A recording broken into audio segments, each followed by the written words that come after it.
What's it playing? I think one of our last episodes. Oh, is it? Let me see. Okay. Must be a friend support. Oh yeah. What's the link for the live? It's on.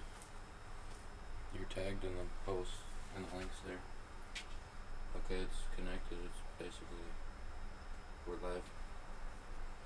We are live.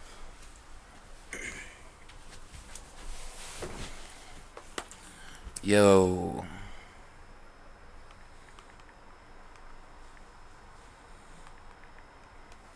Hello? Can you hear me?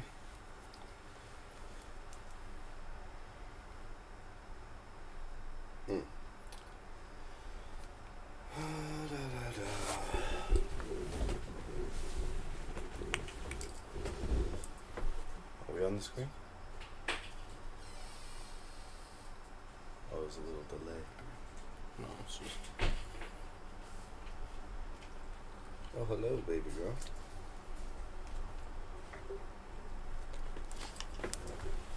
Okay. Got a little Mama Layla here. Come to say hello.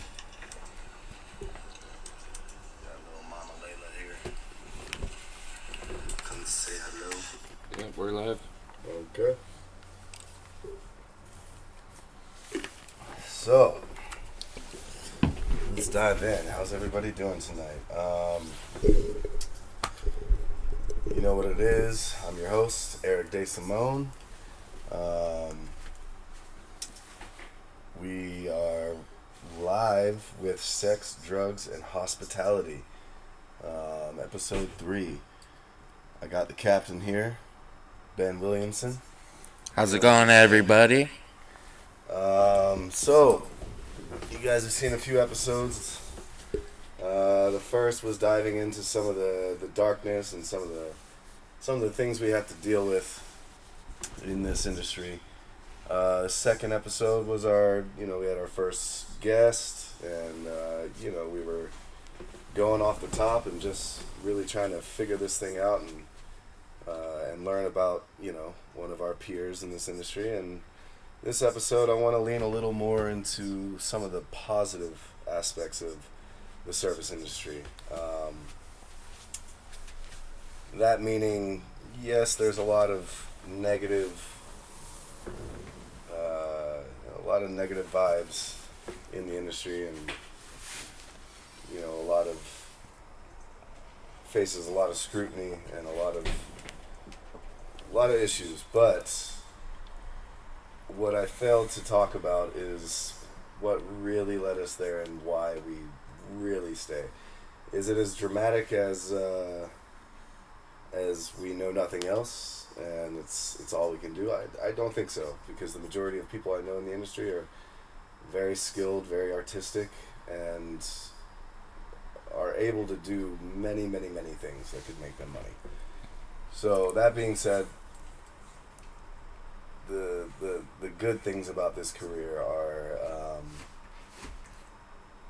the rewards that you get from it, both mentally and spiritually. Really, it's a very taxing career, but when you fulfill some sort of goal, some sort of destiny that you've made for yourself, there's really no ecstasy like it.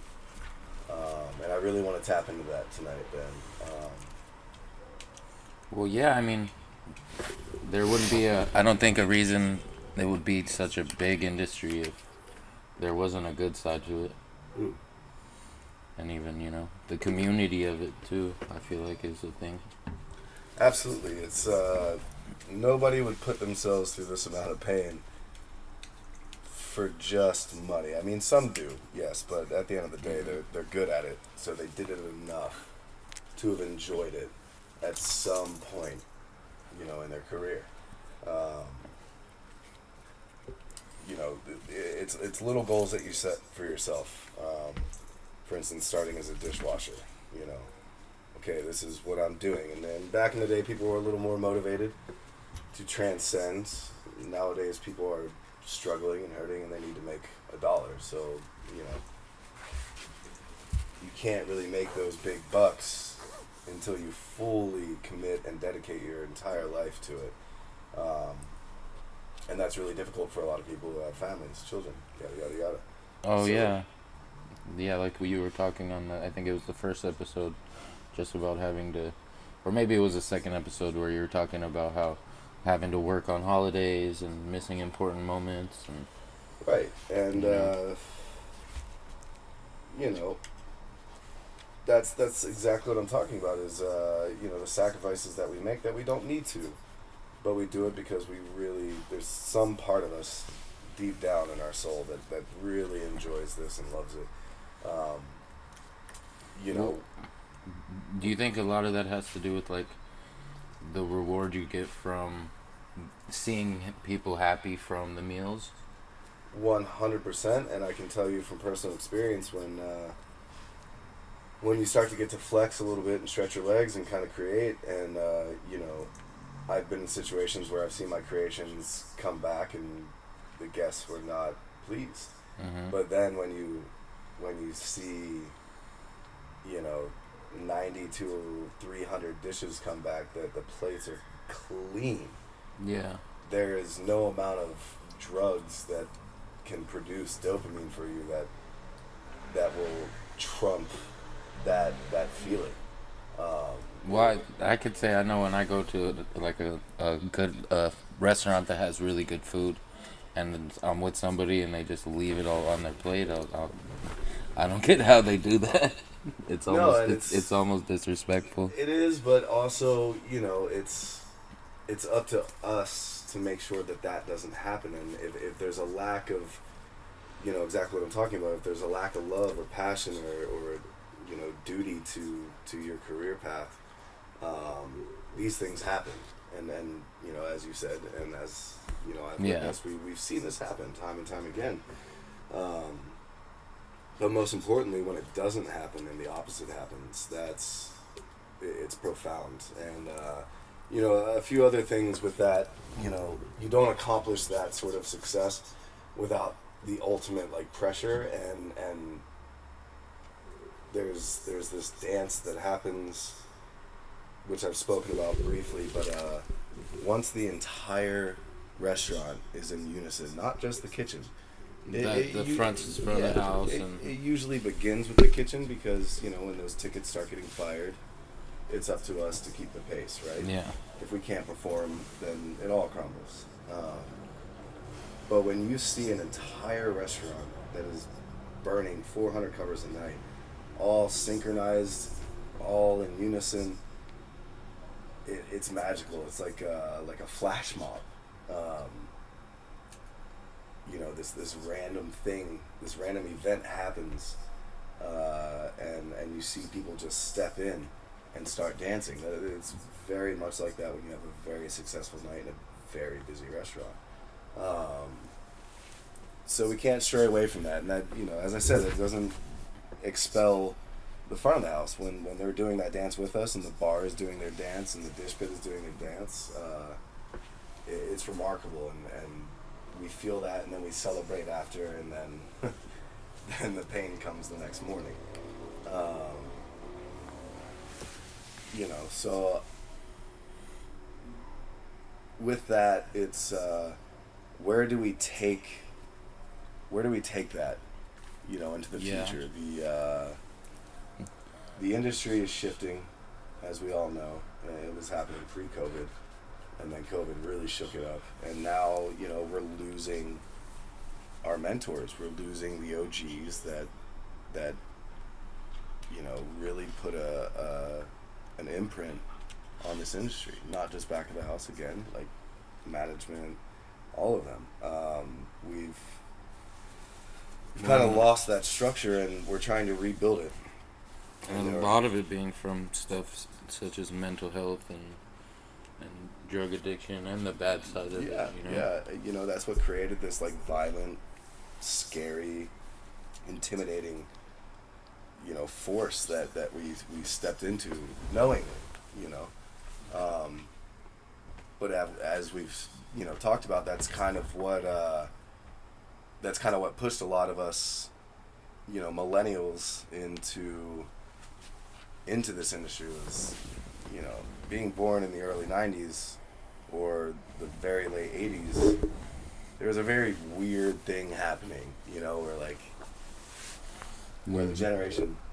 Rock stars in the kitchen. Yeah, the generation prior to that, people had to deal with a crazy amount of stress. We're talking about people whose grandparents were in World War II, and then their parents were in Vietnam, and all the many wars that happened between the 70s to the 90s, right? So a lot of damaged people, and a lot of people trying to find somewhere to place that. And the millennials were kind of the ones to be like, nah, I can get it without you forcing me to get it, and I'm gonna prove it. Yeah. So we're now seeing the evolution of that, turning into these kids that were living this way, finally advancing in their careers and becoming the leaders that are going to pave the way for the future. It's very important what's happening right now. Well, I mean, even I feel like a lot of the chefs now are finding newer ways to make it more profitable and give them more time and still have something where they do what they love, like with all the shows on the internet and stuff like that, or even people just going and starting their own pop-ups with all the smash burger stands and taco spots, and they're killing it. They're crushing it. Yeah, they're doing, They were forced into it, yeah, exactly. And it's almost like therefore they were forced into something that might end up being better for the rest of their life. Either that or a complete bust, Yeah, but that's true. But the fact is that they're not scared because they're confident in their abilities from learning from their predecessors to now training people, and they're. I'm telling you, my generation growing up in the kitchen, I saw a lot of tired, stressed out, overworked chefs. Now we're, definitely. And don't take the word sensitive, lightly or improperly. It's we have created a new identity for the kitchen where being sensitive and being emotional and being in touch with your spirituality and your own feelings is acceptable. Whereas in the one I came up in was not. You had to holster that shit. Yeah. Which is what dives into sex addiction, drug addiction, and all that. But the newer generation hospitality addiction. Yeah, hospitality addiction. The new generation is removing itself from that, and it's definitely a good thing. It is, and step in the right direction. It's one of the things I wanted to bring up is lately in the last 5 years, I've been in and out of recovery for a very long time, since 2012, I think. I've worked honest programs, I've worked no program, and it's making me very happy to see the willingness of this younger generation in the kitchen, being like, no, I'm not gonna go to the bar, I'm gonna go home and read some books, play some games, and come to work right tomorrow. And even the ones that are struggling to do that successfully, they're still trying. We never tried that. I can't say everyone, but a lot of people, in my time, majority of them, I could say honestly, we were doing that fuck around shit. Pardon my French, but that's really the only name for it, because there was so much debauchery. But yes, so this younger generation that is getting sober, getting straight, getting tight, and I mean straight like a narrow, straight and narrow path. But who's leading them into that? Us. The ones that got the tail end of the shit. Yeah. And we got tired of the abuse, and we changed it. We put a lot of protocols in place. And well, do you think it's because you guys are mentoring them better, or because they're just seeing the fuck up? It's both. It's both. I believe that we are more conscious of the things that make people upset and harm people physically and emotionally. Yeah. Much more so than the generation before us, for sure. Mm-hmm. We still don't fully get it, but we comprehend that the change is happening, that we need to embrace it and do something. We need to act. And on the flip side, yeah, of course, myself and many others that I know, still, there's a certain point, a tipping point where we snap and we react. I can't speak for everyone, but I've seen it still to this day. And that gets dealt with very quickly. But these are the things that the generation after us are witnessing, and it's ugly. It's very ugly. Mm-hmm. When you lose your shit on the floor or in the back. It's not a pretty thing. There's violence. There's very nasty words being said, and close to full-blown fistfights in the restaurant. But we've projected ourselves a little more with this shift, and it doesn't happen as often, and I love that. I do, because it stressed me out for a long time that you're basically you're getting abused all day, and then you're going into a fight club, and then you're like right. going to drink it away and pissing on everything, whatever. So that being said, I want to talk about. Go ahead. Sorry. Oh no, I was just saying today. I was just slipping in a little singer. I want to talk a little bit about some of the influence that I see happening, and kind of the direction that we're headed. Josh Nealon over at St. Peter in Australia. It's incredible what you witness on his Instagram feed. And what's he doing? I'm not. So it's on who that is. It's very fish. No, it's very ocean centric. Okay. Not just the ocean.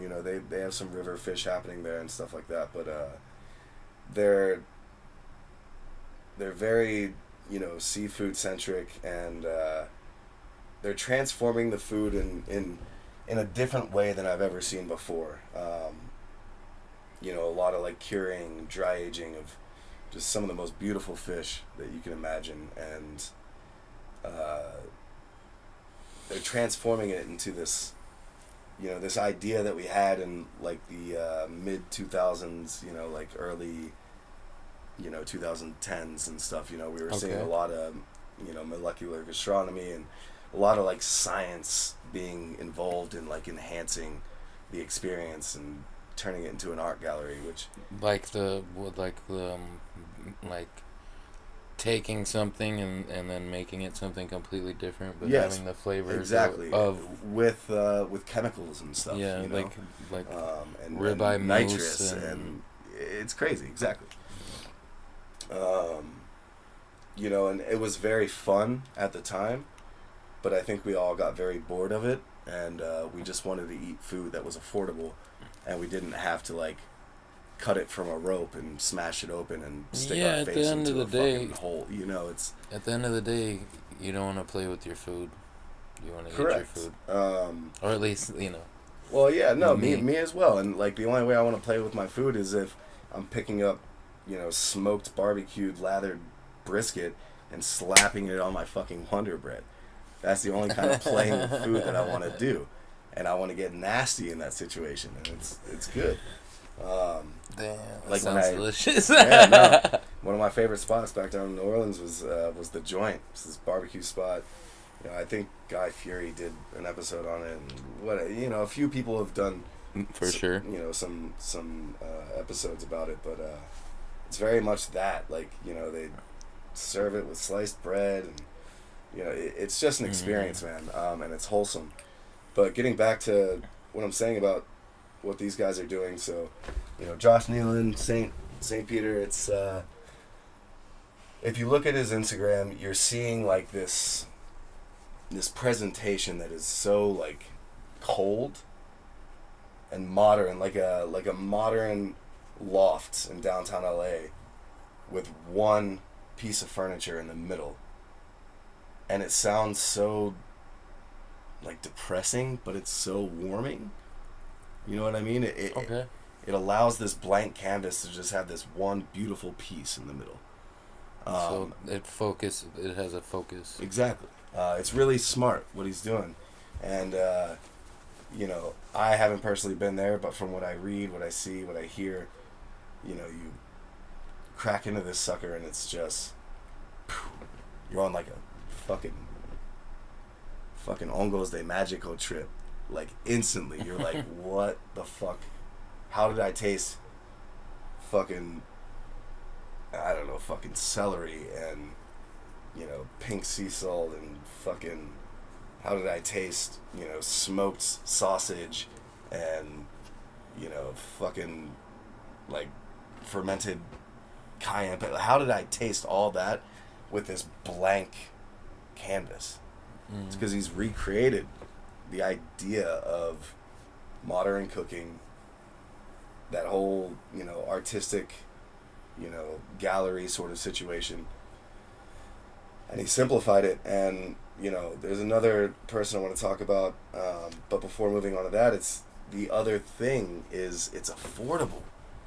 Oh, okay. Average people, you have this experience that you would get at, you know, Noma. And I'm not bashing Noma for their prices. They 100% deserve everything that they have and to charge what they do. But even Rene Redzepi has kind of pulled back, and like COVID they were doing hamburgers and shit, you know what I mean? Okay. So, you know, we're all learning that if we want people to really experience our food, we have to make it affordable. There has to be a balance. Yeah, absolutely. So you're getting this in such a way that it's desirable and affordable, and it's beyond, you know, the average human's perception of what you can do with food. And another example is, you know, one of our own from LA, Saul Nong at the Dutch's Ojai, and one of my old peers / cooks at Bavel, he went out there to help, you know, sustain, create, and fucking explode out there. And you take what they're doing, you know, I watch videos of them every single day of the week, and they have farms, and they have like these beautiful fire pits outside, out in the open, and, you know, everything's just from the land, from the heart, from the hearth, from the fire, and they're doing things that you would see in earlier years. You're not walking away paying anything shy of $8.50 and then tipping 20%, you know, so you're walking away at, you know, $1,000. But they're doing it in such a classy way and being so honest that it's affordable. You can go in there, you know, after a 5-day work week, making anywhere from $50 to $70K a year, and you can enjoy a good meal without like freaking out, without killing your bank account, you know. And this is on the mortgage. Exactly. This is on the uprise right now, and, you know, we're seeing more diversity and more thoughtful food happening at a much more reasonable price range, and this is what we should be looking forward to. We should be excited to do this for people, because, you know, if I didn't have the pull that I have in this industry, you know, I'm not saying I'm a G, but, you know, I can hit somebody up and be like, hey, can you make a reservation for me? Yeah. And it goes both ways. If somebody hits me up, I can get them a reservation at my place. And it's one of the perks to this industry is that as long as you haven't completely shit on the industry and you haven't done really horrible things, you can always kind of get like this footing, this position when you want to go out to eat in situations where you could never afford it. Oh yeah, definitely. And, you know, to say that it's not expected is a lie. We all expect it, and we all get a little upset when it doesn't play out that way, right? But when it does happen, you're sitting in the best seat, surrounded by the most money in the city, and they're looking at you like, who the fuck is this person? And it's like our one like moment to like flex and to shine and be like, yeah, look at me. And we all want to say, oh, I don't care about that. But when you have a whole room looking at you out of jealousy and near spite, it feels good. It feels a little good.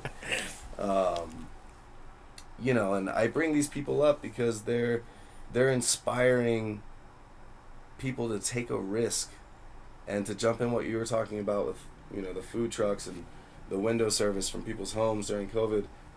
You know, these were the people on the forefront of this situation. These people opened these restaurants damn near in the middle or right after the pandemic. It took a lot of courage and a lot of, you know what, I'm going to be fucking broke for the next 3 years and my life is going to be a disaster.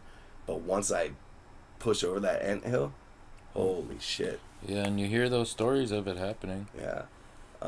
And a lot of it is people starting up food trucks. And, you know, goddamn, that is really expensive too. People don't realize it. Well, there's a bunch of spots that I know that started up taco trucks, and then now they have their own brick and mortar location, and they have the taco truck. So they basically got two, like, you know, they have two sources of income. And then a lot of times what ends up happening though is the taco truck still ends up funding the restaurant. I was just about to say, and like, you know, I've witnessed this as well. I've seen taco trucks, or not just taco trucks, any sort of food truck try to do a brick and mortar. Yeah. And not for a lack of success or not for a lack of like doing it, but one of the things you mentioned, them actually making more money on the truck. Yeah. And just realizing that was their niche. Yeah. That was their thing. And that's something I wanted to really talk about tonight was, you know, being excited about finding your thing and doing it. Myself, I have struggled since I left Bavel to find a place that really made me happy and like solidified what I love to do. Yeah. And I got very lucky recently. And, you know, I'm at a place now that, you know, I'll tell you, I haven't felt this in a long fucking time when I walk through the door and I'm like, yeah, like I want to be here. I'm excited to wake up. I'm excited to go play with meats. Well, there's an energy to a good place like that. Yes. That, you know, you feel it, like you said, as soon as you walk in the doors. But that's not accomplished by, you know, the old ideology of you know, of the restaurant life. This is something that we Rockstar lifestyle might not make it. You know, we've established ourselves. You know, the industry workers have a voice now. And, you know, people are afraid to fuck up in such a disastrous way because of the consequences that it has. Yeah. And a lot of people needed that fear, and you've seen a lot of restaurants close because of that. You know, people were like, oh, you know, poor this person or whatever. But I guarantee anybody who is through and through ready to fucking walk on their fucking stubs for the restaurant, yeah, I'm gonna say 7 times out of 10 they're never gonna lose it. You know, watching people open up restaurants during the pandemic and really make it through, they suffered a lot, but they never stopped. And why? Because they had support of their community, of their employees, of their friends and family, because they were honest and they were good. Mm-hmm. Yeah, if they were able to make it, it was usually because of that, because the loyalty. Yeah, exactly. So, you know. So, with that being said, what are some of your goals coming from being in this new restaurant? What are you planning on doing with that and taking that to, you know, like past that and for yourself, you know? Yeah. I mean, obviously. So that's with doing this podcast, I think that's one thing that there's a lane for. I'll tell you, I was on the brink of pure insanity and being on the streets because of my decisions, my actions, my negligence, this place, the universe always does this to me. It'll take away everything because of my actions. Yeah. You know, the energy you put out is what you get back. You know, we all know this. Yeah, it always comes back to it usually being you. But it always takes right until that last little thread, and then it's like, okay, here, let me try this one more time. Stand up, dust off, jump at it. So for me, the difference is in my goals with this place. Very simple. I used to always say in interviews and whatever it is, stages, tastings, oh, my goal is to open up a restaurant, you know, little 12-seater, blah, blah, blah. No, that's not my goal anymore. My goal with discovering this place and this situation, I was given an opportunity to remove myself from toxicity, and I have an opportunity to clean my mind, my body, my spirit, and to start, like, fixing the things that I have destroyed. And the only goal that I have right now in this place is to just wake up and do the job and not come home fucked up. I can't tell you a goal outside of that. Yeah, I have dreams, but my goal right now is to just fucking go to work and show my skills, show my loyalty, and just be I don't want to say silent, but just way less of So what I just used basically to be. just focus on the day-to-day right now Yes. and make sure You that know, start with a day and then yeah, maybe you could think about a week in a little exactly. Day by day.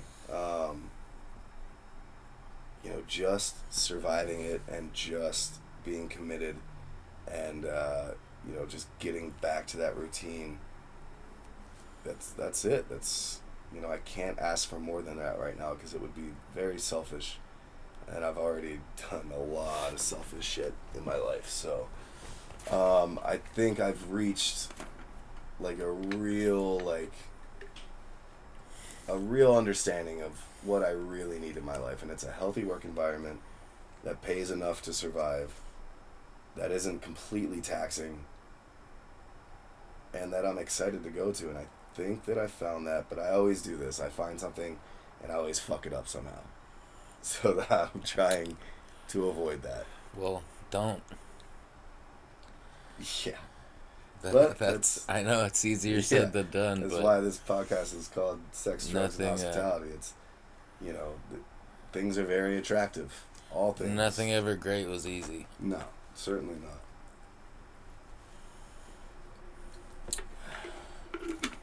So, with that, you said, was there anybody else you wanted to shout out? Because I think I low-key interrupted you wanting to find out about you, but I think you were in the middle of No, yeah, I just shouting out a couple people that you respected for what they did. Yeah, no, you know, it's, I know I've talked about him before, but, you know, Chef Ori of Pavel Bestia opening up Safi's, which I haven't been to yet because I'm just terrified to look into his disappointed face of me. Do you not want to get into that? Not so much. I want this to be a bright episode. No. Okay. You know, Tune into a future episode. Yeah. No, just like shout out to like all those cats. They're really finding their groove, finding their way, and you know, they dealt with a lot of things over the past couple of years, and you know, I was part of one of, you know, the situations happening there, and you know, just shout out to all my people that are fucking really fucking chasing it and like really broke down those walls. You know, there's a lot of insecure people that were afraid to like speak through their food, and now they're doing it and they're fucking killing it. You know? Yeah, that's Okay. That's it. You know. So we got just focus on the day-to-day. Yeah. Keep doing it. That's it. I mean, that's all we have. You know, it doesn't always have to be so dark and dreary, and you know, it will be. But you know, if you don't enjoy what you do, then get out of it. And if you do, and you realize you're gonna struggle, just fucking do that. Well, you wouldn't appreciate the day if it was always night. No, absolutely. Yeah, no. Until next time, gonna try to be bringing some guests on in the next few episodes and really cracking into understanding who people are, where they come from, what they're about, and where they're heading. So shout out to Ben. He's tagged in here, and check me out at Day Salami, at Day_Salami SILAMI. I'm gonna be posting some stuff in the near future. I want you guys to see and get excited, and I really want people to be excited about coming in here and chatting with us, and really just creating a safe space to be honest and to be open. Yeah.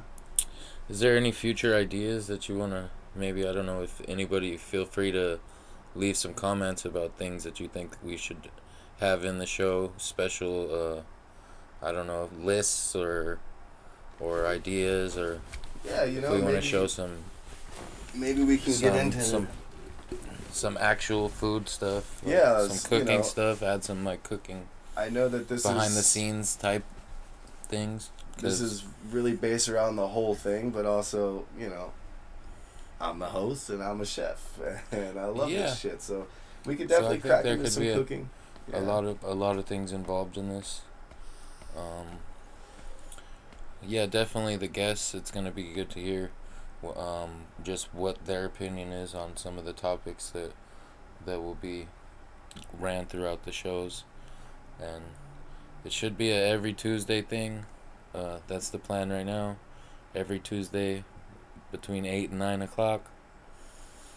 So this one a little shorter episode than usual, but when we have a guest, I think actually the last episode was like an hour and 20 minutes or something. And it's a little easier. We're going to try to do about an hour usually, I think. Yeah, about an hour, and it's free range. Whatever we want to talk about, whatever ideas we have, let's talk about it. We all have something to share, something to say, and a lot of talent. So holler at us. Let's do it. Yeah, go back and watch the first 2 episodes too. They were really good. We got a lot of good input from so far. We'll be having some other guests, and then I think too some of the guests it doesn't even necessarily have to be from the industry. It could just be on other people's views on that side of it too, because some people don't know that. Yeah, or even spouses. Oh, that's not a bad. That's not a bad idea. People in the industry. Definitely having somebody, or even I think even bartenders. I mean, I feel like that would be considered in the industry, but considering they make the most money for restaurants. So I can definitely get some people in, some bartenders in here, and might even have some rappers and some graffiti artists, and it's all relative. All kinds of people. We're gonna be doing all relative. A bunch of things from this couch, and probably upgrade it soon. Get some more cameras, get some more angles. We're probably by the next episode we'll have a little intro to add to this. So maybe we can film something in the next couple of days for that. Yeah, so throw out some ideas, whatever you guys want to see, whatever you want to hear. We're here for it. Maybe this is some behind the scenes conversation, but I'm just trying to add some minutes to the episode. What are we at right now? I think we're maybe close to 40 minutes. Okay. As long as it's above 30.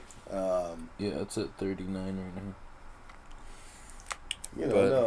After talks are good. It keeps,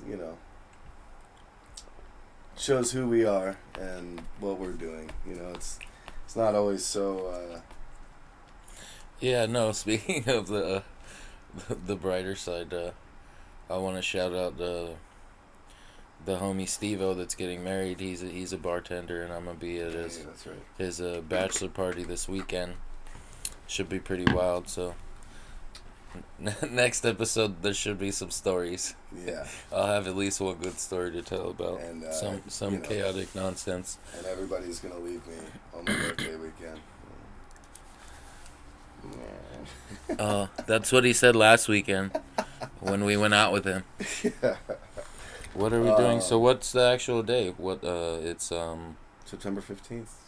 Yeah, that's Thursday. Okay, it's Thursday. It's crazy. Okay, so we'll have to do something. Yeah.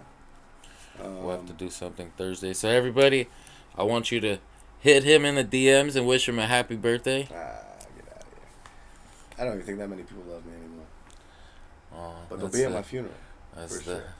Is that the hospitality part, or is that the sex and absolutely drugs the part? Because they know that my funeral is gonna be lit as.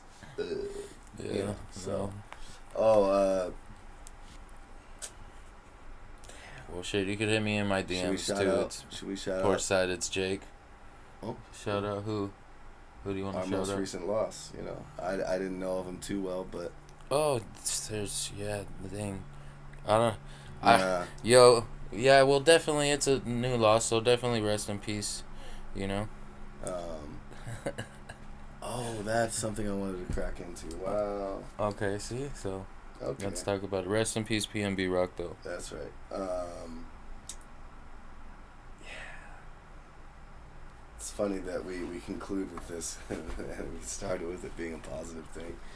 But I think, yes, I meant to speak about this with the influx of sobriety in the industry is, I think people finally have had enough loss in the industry. Okay. I've seen a lot. We've witnessed a lot of people in the industry in the last 2 years. Just in the world in general.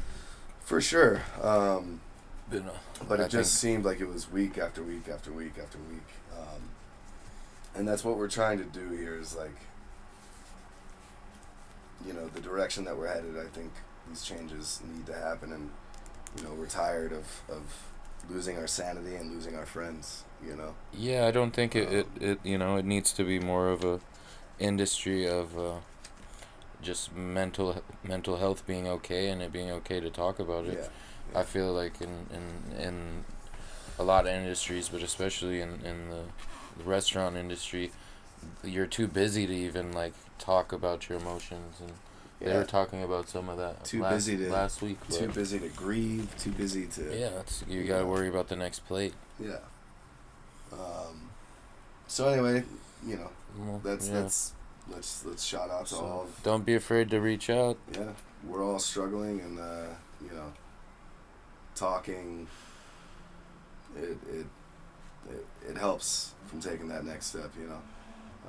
It's helped me for sure, and this podcast is helping me. It's keeping me occupied, and it's allowing me to have an outlet and a voice be heard. I don't know if I want to rap, if I want to be in a metal band, if I want to play acoustic, but this is a thing that I am sure of. It's finally a platform for me to. Well, I think it's good too with it because you have to be consistent for it to even be anything. Yes. So and with consistency, you start being like, okay, cool, and then you start seeing consistent growth, and it makes you want to be more consistent. Yeah, and then you're focused more on something that's making you happy, that you don't have to resort back to those false happinesses. Yeah. I think would be the best way to say it. Yeah. So, yeah, I'm gonna leave it there, and I appreciate all of you, and I love all of you, and come join us. We're here. We're doing it. So we'll be live this time next week. We'll see you guys next Tuesday. We're out. See you next Tuesday. Damn.